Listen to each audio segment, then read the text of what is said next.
Alright, so last Sunday you guys asked me a bunch of questions, and so in this video I have my laptop and I'm going to be going through and answering all your guys' comments. And so I'm going to try to do this quick because I still have to edit it and upload it tonight and I don't have a lot of time. So let's jump right into it. The first comment is just thumb up. So thank you all so much. I really appreciate all your support. I'm over 1,200 subscribers, which is unreal to me, and it's all because of you guys. It's all because of you guys' support. It's because of your comments and your shares and your thumbs ups that really grows this channel. I know a lot of people like to blame YouTube for their channel not growing, but in reality it's you guys that decide who grows and who doesn't, and I really appreciate all of you guys' encouragement and support, and I wouldn't be here without you guys, so thank you so much. Next, my question, Corey, is if you have to leave your home, are you bugging out to another part of the town or heading for the hills? And are you prepared yet for either? Okay, 2 questions, lol. Alright, well, I live in a town where the population is 681 people. And so we all kind of know each other. And the thing is this is a farm community. The granary is literally, there's my house and then my backyard neighbor and then the granary. And the granary is actually, it supplies to a lot of other states, not just Minnesota, but other states. And so we have more than enough resources to supply our community with our farmers market and different skill sets. We have a blacksmith, we have a mechanic, we have it covered. And so if there really was a situation, the thing that would make me have to bug out would be if outsiders came in which case I don't know if we would try to fend them off. We do have an abundance, and so we could probably help quite a few people, but when the time comes, if it really came to having to bug out, I wouldn't have to go very far. And that's comforting to me, knowing that I'm in a position where I don't have to really bug out and head for the hills. I'm kind of already living there. So I'm kind of ready. You can always be more ready, but I think in my situation, I'm doing pretty well. Good video, thanks. Thank you so much for watching. Actually my view duration is going up, and so I'm either making better videos or you guys are actually caring what I have to say a lot more. So thank you so much. Do you want to do longer hikes this year, like a week for example? Maybe you'd want to tie it up to a stealth camping edition where you trek to find a place to make a shelter outpost for future wolf pack insertions. I would love that. I have planned the 4th of July. Me and my mom, we're going to go camping for a whole week. We both took a week off and we're going to go to my uncle's land and we're going to camp out. She has a big nice camper, and I'm going to be in my tent. That's where I'm the most comfortable. So I'm going to tent it for a whole week, and I'm going to be out in the woods. And then I'll do videos while I'm out there as well. And so you can see that. I don't know. I don't think it's going to be a trip video because it's going to be more family oriented. But I'm going to get a lot of videos done that week. And so stay tuned for that.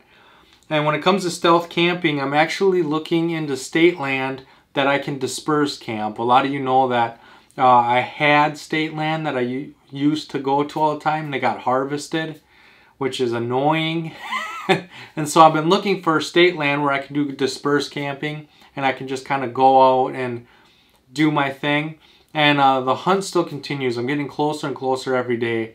I think I found the land that I'm going to be using. I just need to find the location in that land that's suitable and has all the resources I'm going to need to make future videos, especially year-round videos. That's going to be really helpful.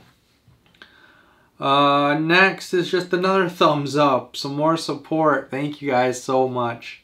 I really appreciate all of you guys' support. I really do. What has been your absolute worst camp trip? Sorry if you covered this already. Also, what is the meaning of life? Hint, I already know, but would love to find out if you figured it out. Alright, so first, what has been my absolute worst camp trip? My worst camp trip, the one that I disliked the least was my very first time winter camping. I kind of got cocky. I thought I knew more than I did. And so I had my MMSS sleep system and I was doing fine. And then night came and I didn't want to get cold. And so I bundled up in sleep gear, and then I went into my sleeping bag, which is a negative 40-degree sleeping bag, and I was toasty warm. You know, I was just hot, and I thought I was doing everything right. You know, it's negative degrees outside. I'm toasty warm. I thought I was just king of the world. What happened was I slept, and I slept like a baby, and I woke up and I actually was sweating. You know, it was so hot with my clothes, my layers of clothes, and my sleeping bag that I got sweaty, and I wasn't like drenched or anything, but I had to get out of that bag. And most of my clothes were on and wet, and I froze, and there was nothing I could do to get rid of that chill. And I was trying to start fire, but I was just so cold and so inexperienced at the time that I couldn't get anything to work. And yeah, I had to bail. Luckily I was next to my Jeep, and so I could get out of there. I actually wasn't even driving my Jeep at the time. I think I had my car. I used to have a Mazda Millennia, and so I think I had my car at the time, and I was able to get in there, start it, get the heat going, and even waiting for the heat to, you know, because your car has to warm up. Waiting for the heat and get it, oh, it wasn't fun. I thought I was going to get hypothermia. There was nothing I could do to warm up. I was running, I was doing jumping jacks, I was just trying everything just to warm up a little. And yeah, it was scary, and it was a dumb mistake. I should have never bundled up that much. You don't need to be hot in the middle of winter. But that was probably my worst camping experience. Like, just thinking off the top of my head, that I don't ever want to do that again. And then I have gone out winter camping again, and I've learned that comfortable, you don't have to be warm. Comfortable is more than enough. And then also you ask, what is the meaning of life? The meaning of life to me is to live a fulfilling life and to always seek happiness, not just for yourself, but for others. And so if you can walk into a room and everybody enjoys your company and everybody is happy to see you, you're on the right track. And so if you can be internally happy and express that happiness to the people around you, that to me is the meaning of life, because in the end, that's what is really going to determine what happens. You know, when you're old, sitting in your rocking chair, and you feel good about the life you lived because you were able to impact and bring so much joy and happiness to the people around you, I feel that's the meaning of life. Next question.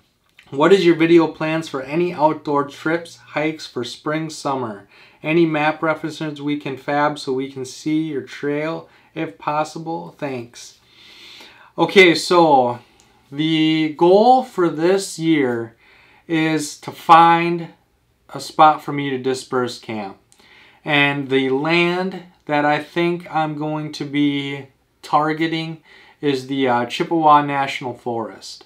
It's beautiful. There's lots of rivers and water. There's lots of lakes and stuff.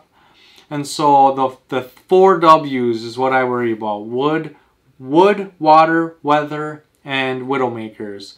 And so there's a lot of places that I can go, but they don't have water. And so I would have to carry in a bunch of water depending on how many days I'm out there.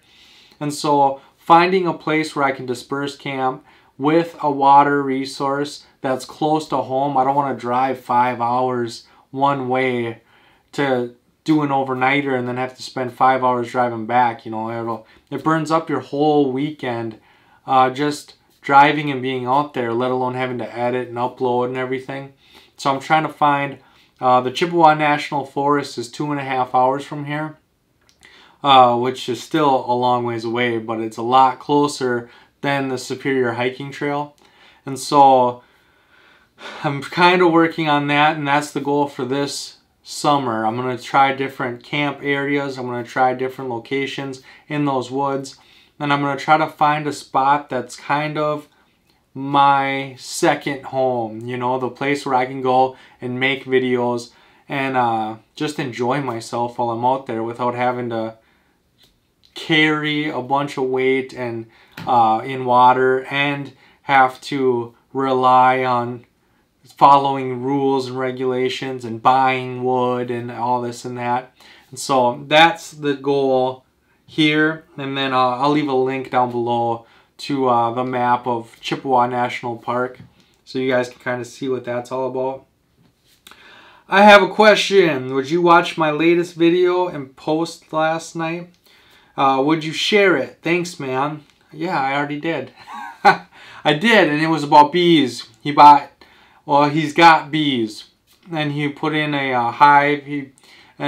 It's interesting to see these people with these bees. My cousin has bees, and she says that they don't bother her almost at all.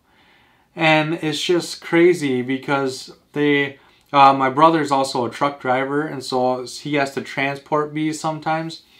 And they just put mesh over the hives, and they say that you can drive anywhere. So if you can drive from New York to California, and the bees will get lost, but as long as you keep the queen alive, and by the time you get to California, it'll take 5, 6, 7 weeks, but all of those bees will go back to their queen. And so they're remarkable, and they're a very important part of our not our economy, but our ecosystem. And I can't believe that they're almost extinct. I'm glad that there's people like you that are stepping up and taking care of the bees so that we can keep our flowers pollinated and our resources available. So if you haven't seen Doc Ash and his bees, go check it out. Have you tested the outdoor brand backpack from Walmart? No, I have not. I do have the Bear Grylls backpack, which I won't do a review on. I try not to do reviews on stuff that I don't like. Mostly because I don't get excited about it. It's boring, you know. And so I try to do reviews on stuff that I really like or that is brand new and I don't know if I'm going to like it yet or not, because it's exciting to test it. And so I feel like I do a lot better on camera when I'm excited, or, you know, when I don't like something, I get kind of like, well, here's this thing, you know, and I just don't want to do that, you know. You guys aren't going to enjoy those videos. They're probably not going to do very well. But leave in the comment section if you want me to do reviews. Part of me knows that a lot of people won't watch them because I'm going to be boring and stuttering and, you know, because I just don't like it. But another part of me wants to do it because it might save you guys a lot of time and money. If I can show you guys something and explain why I don't like it, it might keep you guys from buying it, and it might make you guys save up to buy a much better option. And so in that comment section down below, let me know if you want me to review things that I don't like, because I am surrounded by a lot of things that I don't like. And there's a lot of videos that I could do for you guys. First, yep, you were first, I think. Thank you again for all the support and comments. My engagement, I go to a Social Blue Book just to see if my channel's growing or if it's doing well. And my engagement is an A+. You guys love commenting and liking and sharing, and yeah, a lot of people, they think that it's YouTube that, you know, If YouTube puts my video in front of everybody and none of you watch it, it dies. There's literally nothing YouTube can do about that. But if YouTube doesn't promote it at all and they do absolutely nothing, and you guys come and you watch and you share with everybody, and those people that you shared it to come and a million people watch, it's not because of YouTube. Like, none of it has to do with YouTube. It all has to do with you guys. Who you are watching and investing your time in is who grows. Who you share, the videos that you share and comment and like, those are the videos that get spread to the people that you care about and that have the same interests as you. And so you guys determine the future of this channel and all channels. You know, Joe Robinette's one of the biggest outdoor channels with 600,000 subscribers. Well, that's 600,000 people. You know, like, a lot of people forget that that number represents something, and that's 600,000 people that are helping his channel grow, not YouTube. So thank you all so much for your comments. I really, truly appreciate every single comment, every single subscriber, every single like, share. That it means the world to me, and I hope you guys realize that. If you were going to be on a loan, what 10 items would you take? Or if you had to bug out long term, what items? Alright, so when it comes to a loan, I've thought about this a lot. And when it comes to a loan, the thing that a loan does to kind of manipulate you a little, I guess, is they say you could be out there for a year, right? And so a lot of people go 1 year. That means that I have to build a log cabin, I have to farm, I have to, you know, they're homesteading. Right? They're trying to build a self-sufficient one-man homestead.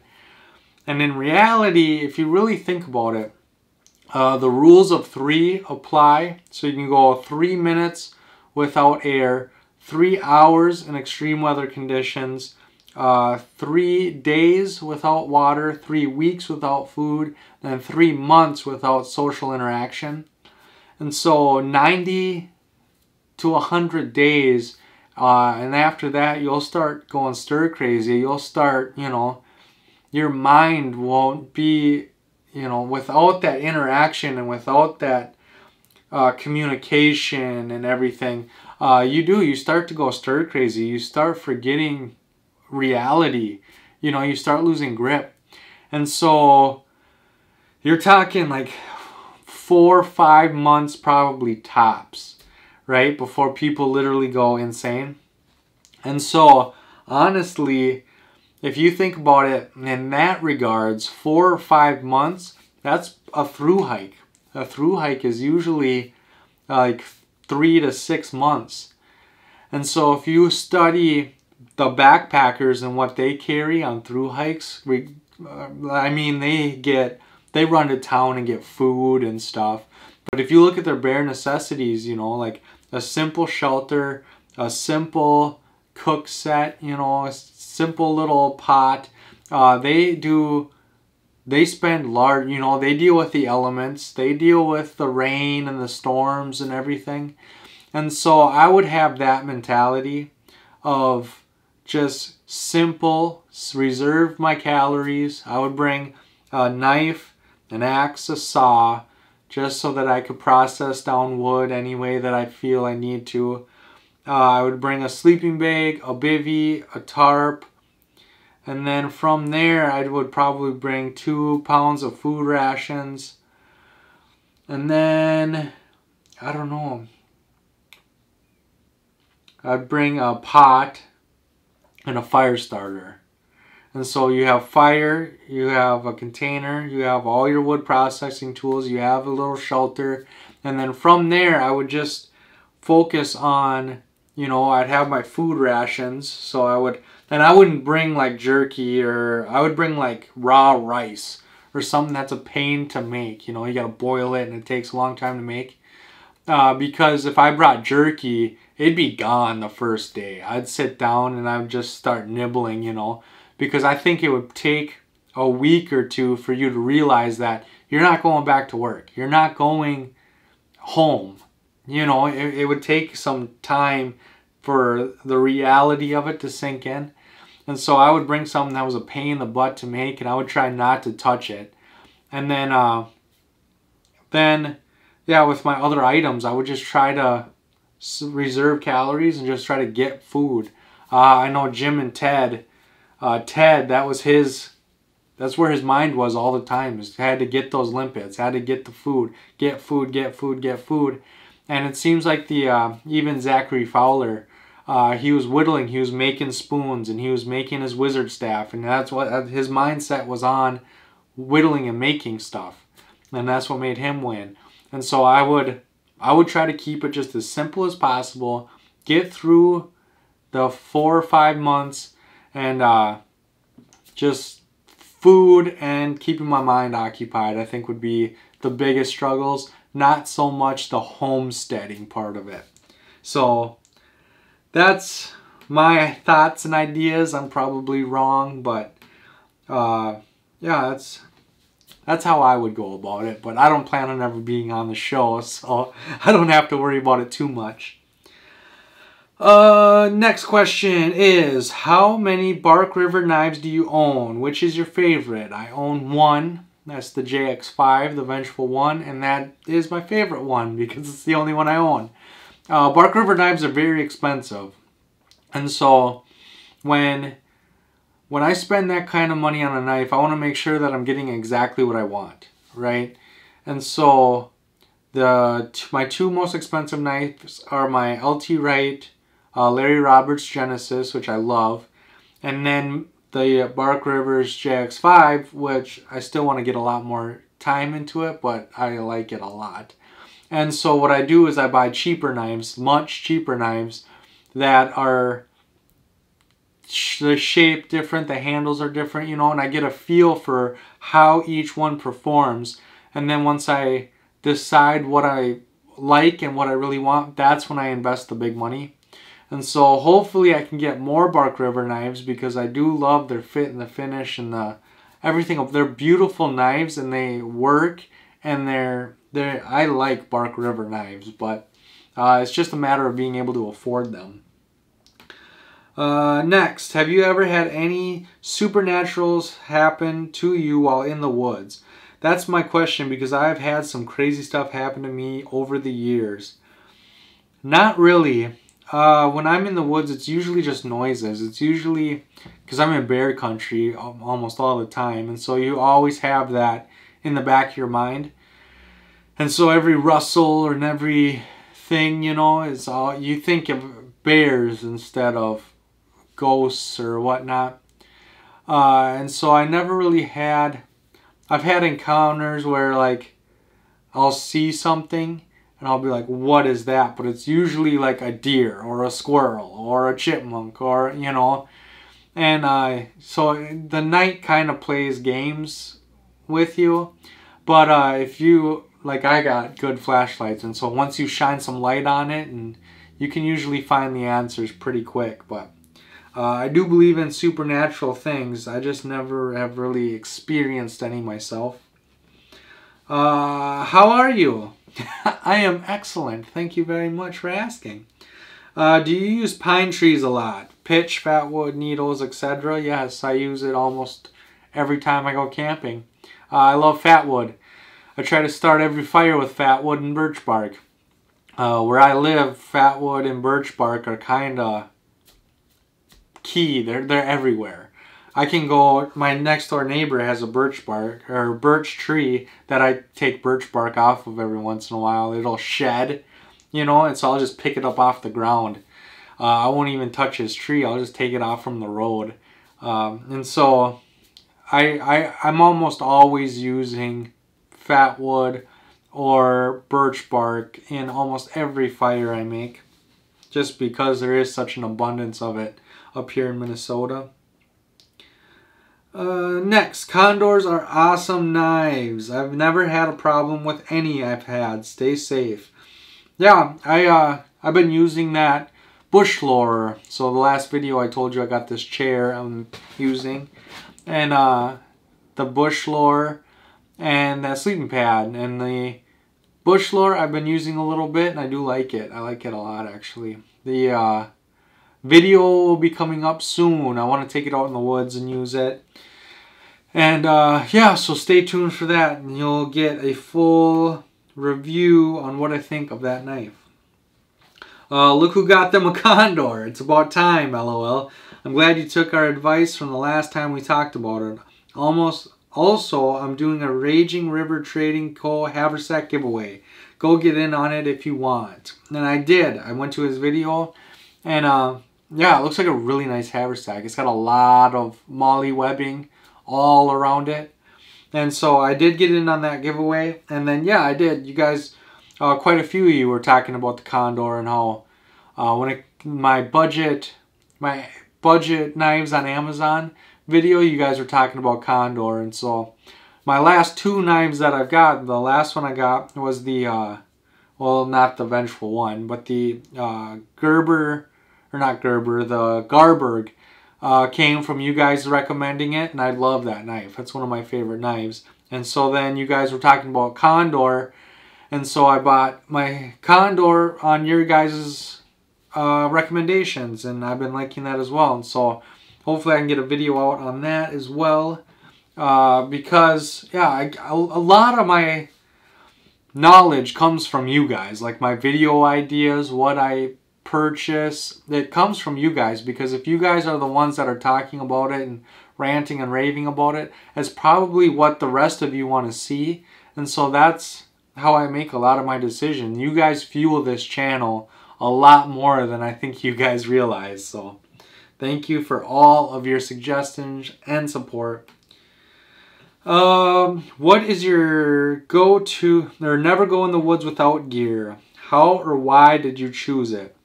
I never ever go into the woods without a backpack with stuff in it. I never, if I'm going out into the woods, I have a backpack on. And that's just the way I've always done it. I have a knife. I go through the 10 C's. I have the 10 C's. Sometimes I go heavy on the cutting. Sometimes I go heavy on the combustion. Sometimes I go heavy on the container. But I always have at least one of the 10 C's in my backpack, no matter what. And that's just a habit that I got into, and I'm glad I did, because there have been times where I'll be out and then all of a sudden, you know, you're starving. You're working more than you thought you were going to be, and you're starving. So being able to go in my backpack and pull out a protein bar, or cook up a Mountain House, or, you know, whatever it is I have with me, is really, I like being comfortable.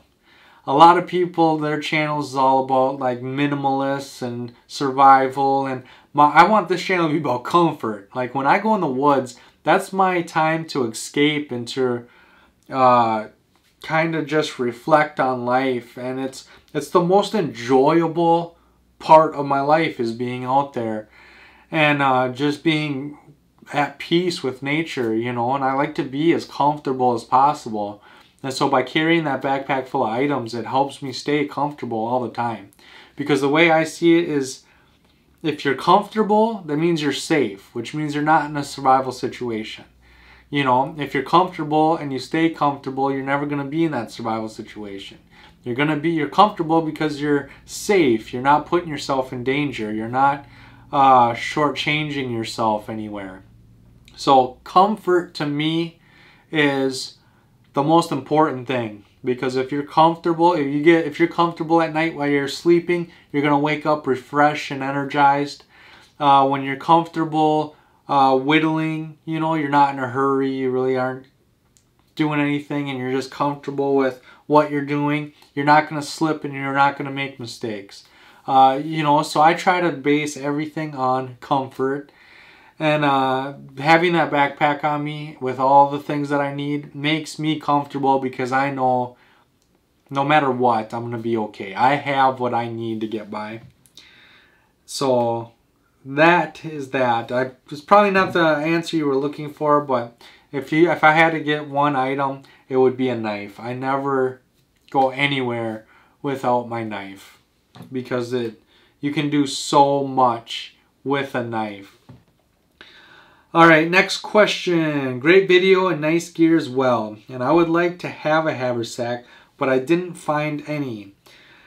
And my question is, what is your most used knots when camping? Yeah, Hidden Woodsman makes some of the best haversacks out there, and they're actually very reasonably priced. I really like the Hidden Woodsman. He does a really great job. He makes a lot of good pouches and stuff. And I've never heard anything bad about his haversacks, and they're really not that expensive. So that's probably something you might want to look into. And then knots, I only use like 2 knots. To be honest with you guys, 3. Okay, I use 3 knots. The one, I use a bowline that I use almost all the time. And then I use a slip knot, or I don't know what it's called, I guess. The 2 on the inside, 1 on the outside, like Joe Robden would say.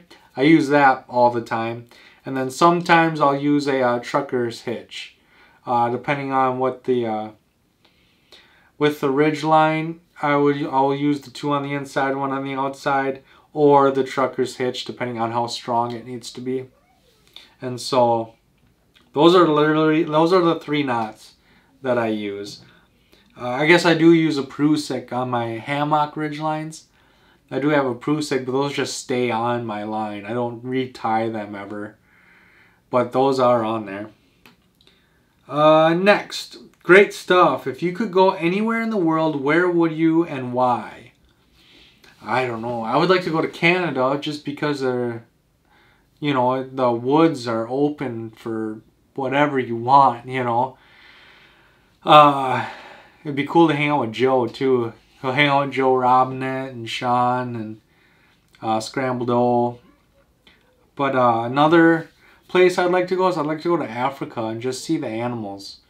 You know, just go on like a safari and see all the different animals. I've always been, you know, here in Minnesota we have the Wolf Center, and wolves are my favorite animal. And so I do go to the Wolf Center every once in a while. And there are local zoos here with wolves, and so I do see a lot of wolves. But it'd be cool to see lions and zebra and all the African animals. And so yeah, I would like to go to Africa. When you return from a trip, how do you keep things clean so mold and mildew doesn't accumulate? How much time would you say you spend cleaning things up to get ready for the next outing? Cheers, my friend. Alright, so when I come back from a trip, what I usually do, well, I try to keep my stuff clean while I'm out there. And so while I'm out there, I do the best I can to just keep it as clean as possible. The only time that things get kind of annoying is like in spring and fall, if things are really muddy and you have to come home and you have to wipe everything down. Or if it rains and so you have to tear it down and then you have to set it up in the yard and let it dry off in the sun. And I don't put a lot of time and effort into it, honestly. I usually just, like I said, I try to keep it as clean as possible before I leave camp. I try to take a rag and I'll just kind of use the rag to kind of sweep up the floor of the tent. I'll use a towel to kind of dry out the outside if it is. I try to not leave early in the morning either, because you always have to worry about the dew. I plan on leaving like afternoon or a little after afternoon so that the sun has baked everything dry. And so I don't really spend a lot of time when I get home doing much of anything. A lot of times the stuff stays in my pack for a couple days, and then I take everything out and put it, now that I have my shelves, they go on my shelves. But it doesn't really take long, and then when it comes time to going, that's what takes forever, because then I have to sit. I always tell myself I'm gonna get ready the night before, but I never get ready the night before. And so that's when I have to go through and grab everything and double check, and that's where my list comes in, you know, where I don't really have a set list. I go through the mentality of my bedroom, my kitchen, my bathroom, my living room. I made a video on that. And that usually takes me like an hour or maybe 2 hours, depending on where I'm going and what I'm doing. And I really should get better at that. I really should learn to set my stuff out the night before so that when it's time to go, I can just pack it up and head out. But yeah, it doesn't take a lot. If you take care of your gear while you're camping, it's not that big of a deal when you get back. But packing to go is always the issue. Next, I can't wait to see what you think about the bush lore and the Hidden Woodsman gear. Yeah, I like Hidden Woodsman. It's actually still here. I didn't clean up from last Sunday's video. It's still here. My question is, what is the scariest situation you've ever been in while in the woods? Probably that time that I almost froze. I didn't almost freeze. I was probably fine, but it got in my head that I had hypothermia and that I could die. And that's what makes things scary, is it's not really the situation you're in, it's the situation you fabricate. You know, like, I was cold. I was shivering cold, and in my mind, I had to do something right now or I was gonna die. You know, and if I would have calmed down and just relaxed, I probably could have got a fire going, and I probably could have warmed up with the fire and dried off, you know, but I was so scared, and I didn't have the experience that I should have had, I think. And so, yeah, I was scared. And so it made the situation that much worse. And so that was probably the scariest, because like I said, I probably was fine and it probably didn't matter, but in my mind, I was gonna die. So that was it. Next question. A good and positive mindset is important on a hike or many days at a cottage or cabin. How do you prevent cabin fever? Read more. This is a long one. What item helps pass the time, like on heavy rain days or snowed in? What book would you bring, survival, camping related, or sci-fi, etc.? What is your happy place or good memory that you go to if things go bad? Just in general, not personal. Thanks. Alright, so a good and positive mindset is important on a hike or many days at a cottage or cabin. How do you prevent cabin fever? I bring games. I have Farkle, little pocket Farkle. I try to bring a deck of cards. I actually recently got a card game. I can't remember what it's called, but it has like prepper situations on it. And so it's a standard deck of playing cards, but it's got like situations, like after the collapse situations and stuff, for you to kind of think about and come up with solutions and what you would do in those situations. And so, yeah, I bring games, and that really helps a lot. Good books. I like Bushcraft 101. I have medical books. I have Starting Fire with Water, which I'm trying to read, but I keep finding other things to read. Yeah, I like books and I like games. And that really helps me pass the time. I should do a video just on things that help pass the time. What items help in the snow? What books? Yeah. So yeah, I think I covered that. What's my happy place? My happy place is home.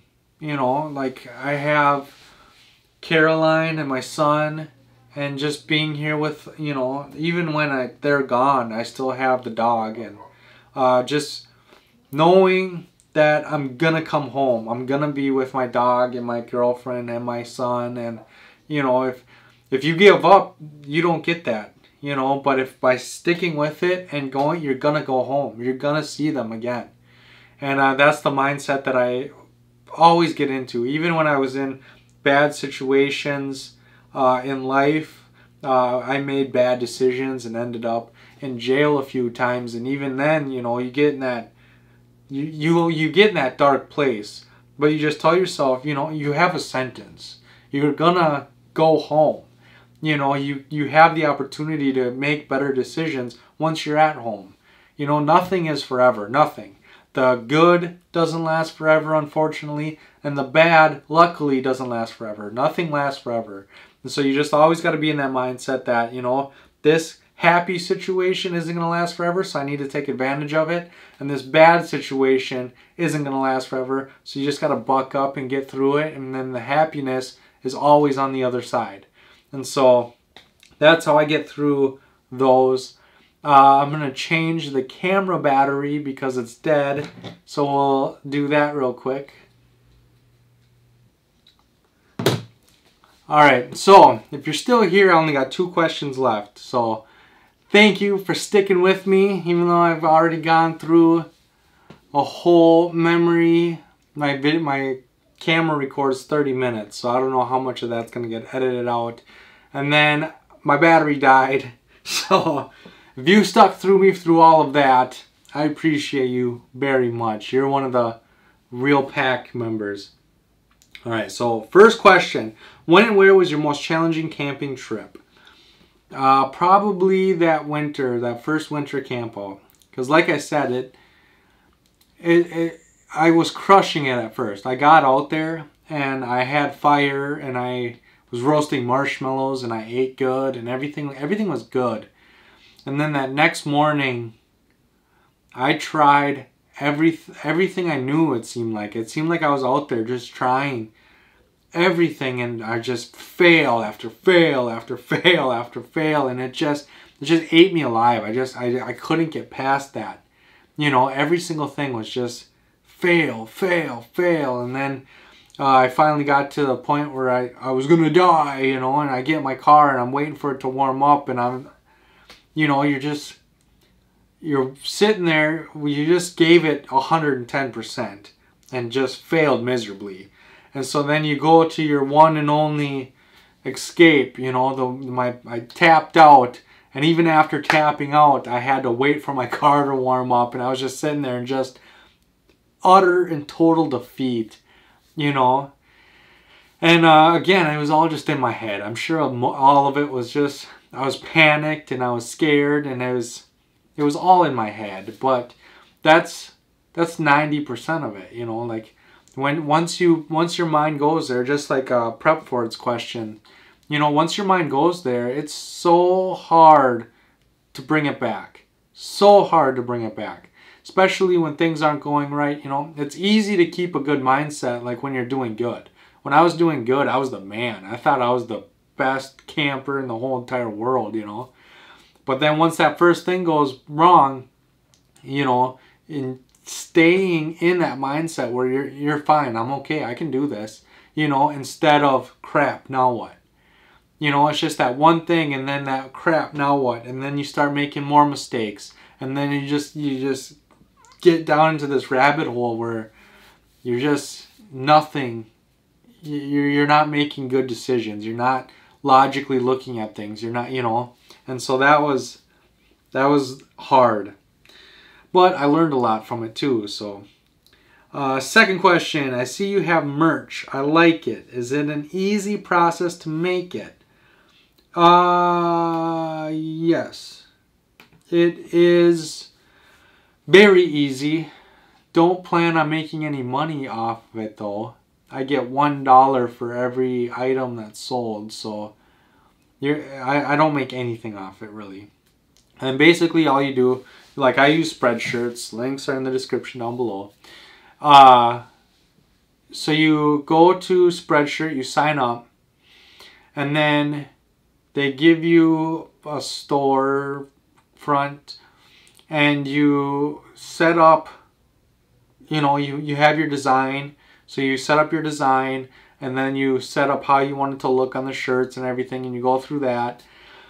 And then you just have to send out the links and everything, and then when people buy your merch, they make it and they ship it to them, and you get $1 for every. You can set how much you want to make. So the presets are $1, $2, or $3, but you can do more. and they get so expensive if you do more than like $1. And so, and you have, it's a minimum of $1. And so I have mine at $1, and so that it keeps the price down. And so, yeah, you don't make a lot of money on merch.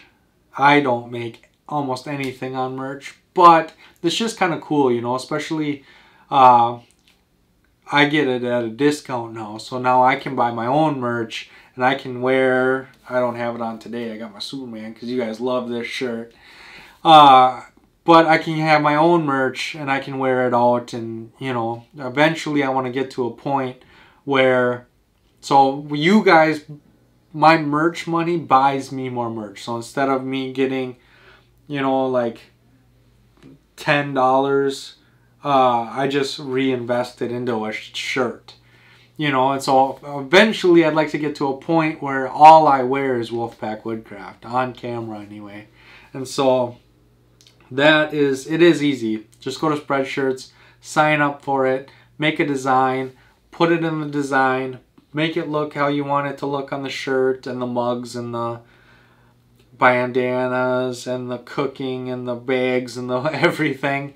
And yeah, and then from there it's just a matter of promoting your links so that people buy it, and then once they buy it, Spreadshirts will make it and ship it. So it's very easy. Okay, last and final comment.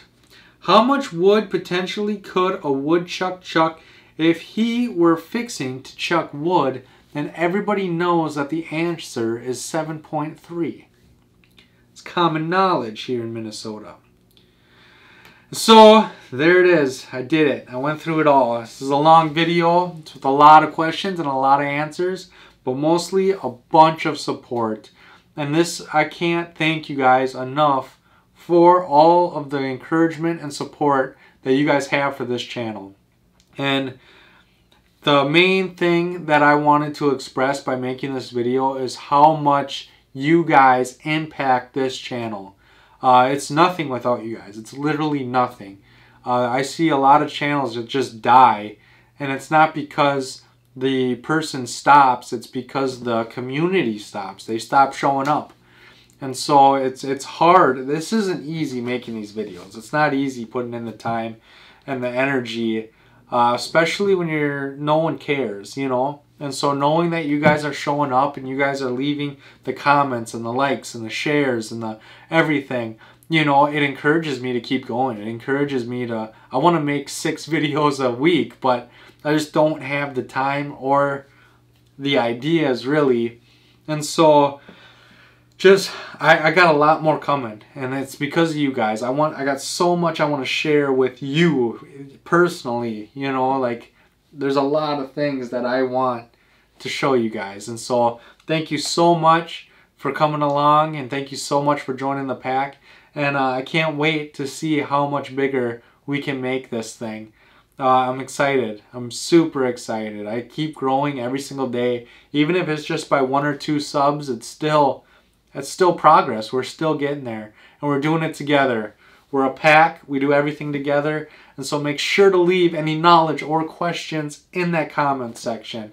And then make sure that in any video of mine you watch, you don't stop at the end of the video. If you want to learn more, that comment section is full of people that usually know more than I do, with a lot of great knowledge. So make sure to always check out that comment section, not just for leaving a comment, but research as well to learn more about whatever it is I'm talking about.